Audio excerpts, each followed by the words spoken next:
Hi guys, this is Joe from PrepAgent. And in case you haven't noticed, I don't talk a whole lot about my personal life. But some of you guys asked how I got started in real estate. And I figured if my story helps some of you who are scared about getting going, then why not? So, for the first time, I'm going to make a video about my personal story about how I got started in real estate in hopes that it helps you get going with your career. It all starts with my father. You see, my father was a great man, but he would himself admit that he'd probably do some things over again if he had the chance. You see, he came from a foreign country, and he worked hard and put himself through school and achieved the highest of honors. He ended up practicing medicine and ended up helping people from the middle of Africa to the boroughs of New York in some very difficult conditions. And as his medical practice went on and had its ups and downs, supporting 4 kids became a burden. A financial burden, that is. I'm pretty sure he was pretty happy with me. At least I hope. He always said 2 things, and as I got older, these 2 things resonated with me a little bit more. First was, he said, my father, your grandfather, had his own business, and I too want to be in charge of myself. I want to be my own boss. Something to think about. The second thing he said was, if I did not have this building I work out of, and was not able to rent it out to tenants, I never would have been able to support my family. Whenever we were in the car, he would say, if I could do it again, I would have bought that building over there, this building over here, and he'd go on to talk about different buildings that would have been great investments. He was always thinking about it. And he often said, if I'd start over, this is where I would have made my money. You see, when he started his practice, he got together with the other doctors in the building. They pooled their money together in an effort to buy the building so they didn't lose money on rent.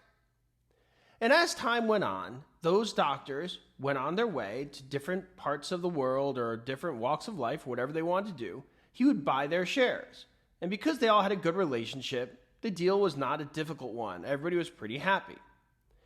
And when it was all said and done, my dad owned the entire building, free and clear, by himself. And he was able to rent out that property to new doctors, whether they be family therapists, psychiatrists, psychologists, you name it, that needed an office to do their work. Fast forward to when I was 25. I lost my job and I was very upset. I said, Dad, what should I do? I don't know what to do. I don't have a job. I don't know where to go. What do I do? What do I do? What do I do? As many of us have experienced at one time or another.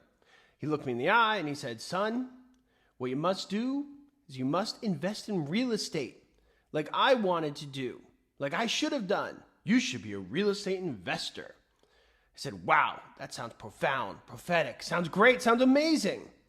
But Dad, I don't have any money to invest in real estate. And once again, he looked me dead in the eye and he said, well, I can't help you with everything. What do you want from me? Now, if you ask him about this conversation, he'll probably say he doesn't remember it. But I remember it quite clearly. And whether he intended to or not, he put me on a right path and basically made me learn I'm going to have to do this from the ground up by myself. So, was he trying to teach me a life lesson, or was he just ignoring the conversation and move on with his day? I guess we'll never know. Regardless, the result was the same. I knew my future was in real estate, and the opportunities were in abundance. I didn't know exactly what to do, though, but I knew that was the direction I had to head in. So obviously, off to get my real estate license I went. Now, I knew I was not a good salesperson, so what would I do? I didn't know exactly how to make money, but I knew that salespeople were not the entire business. It was just one part of the business. There were title reps, escrow officers, loan officers, inspectors, notaries. There's people who built the websites for the escrow officers, title officers, real estate salespeople, all the rest of them. And of course, there was people who did the marketing material for all these people, whether it be flyers, or pins that you see people wearing on their shirt when they go to Starbucks. And of course, there's even people who did the education for all these different real estate salespeople and lenders. But that's another story for another day. Therefore, I knew I just had to get in the game and figure it out. And I knew getting my real estate license was the best way to do this. So my goal was to be the best real estate agent I could be, while in the meantime, learning the ecosystem of the business and asking questions along the way. But I knew the foundation, for me at least, was to start selling homes and figure out what was what while keeping my eyes open. It wasn't long before I was asking questions to everybody. All the agents I saw, I'd ask questions. Why'd you do this? Why'd you go there? Why'd you list this place? Why'd you put up that sign? All the questions you could think of, constantly asking. And it wasn't just agents, it was title reps, lenders, notaries, all the people I mentioned above. The more questions I had, the more I wanted to talk to people. Now, the insecure agents got really annoyed by this. They saw it as a threat. Why would I help you? I'm trying to do it on my own. I don't need somebody else in my way. But the confident agents who knew they were good at what they did, they didn't mind helping me. In fact, they saw it as a way to create a relationship with somebody that they thought could have a future in the business. They didn't know how, they didn't know in what manner, but they were excited to help me. See, one thing you're going to learn in this business, the people who are confident in what they do don't mind helping others because it's a form of relationship building.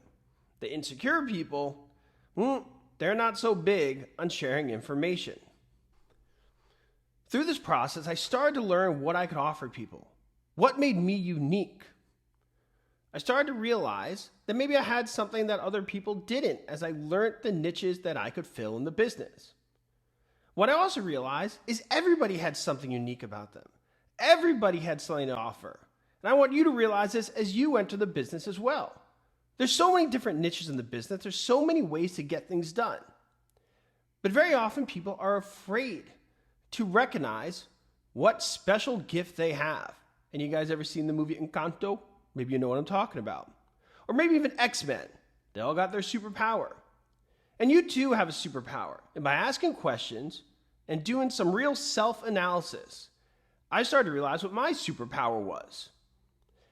And the sad part is, some people don't even want to look, and when they do look, they're embarrassed by it. But you can't be embarrassed by it. You got to thrive off it. I think that's the whole point of the X-Men series, right? Recognize what makes you different, be proud of it, and use it to help the world. In our case, help the community and your clients. How will you serve your clients and your community and make everybody's lives a little better? That's all you have to figure out. At this point, I've made my money and I live pretty well. But the effect I had on others was the most valuable currency that I could think of. It's the most important thing there is. Dollars are great, but they never compare to hearing the words thank you over and over again. If you focus on improving people's lives to the point where they are compelled to show you their gratitude with a simple thank you, the dollars will come. So just focus on making everybody's lives a little bit better, and you will find this business pretty easy, and you will have your success. So pick a path in this business and see where it takes you. But do not worry if you miss an opportunity, because doors will keep opening again and again and again, because this is a vibrant business that is ever evolving. You are your own boss now. Nobody can tell you how or when to do what you need to do in your career. So learn from those who came before you, but also be ready to shine the light for the way moving forward. It can be rough out there, but that's okay. Fear is going to be a big deal in this business. There's no denying that. But how much time are you going to spend being afraid of things? My dad, remember that wise guy? He always said, people worry about 100 things, but really only one of them is actually viable. And remember, being your own boss, it gives you that reset button that I used so many times. An idea does not work, think of a new one. A client does not work out, find another one. You see a different way to make money, follow it. So why did I get involved in this business? Endless opportunity, be able to be my own boss and dictate my own future on my own terms. And I'll end with this. For most of you, this is not your first career. Maybe it's your second, third, or fourth. For so many people in this business, a previous career path did not work out. And don't worry, you're starting anew. Just let the universe know you're ready for success and you're ready to go. And be flexible on how that success may come. And when it does come, it may come in a form that you never even could have imagined. This is Joe from PrepAgent, and I'll see you soon, and good luck in your new life.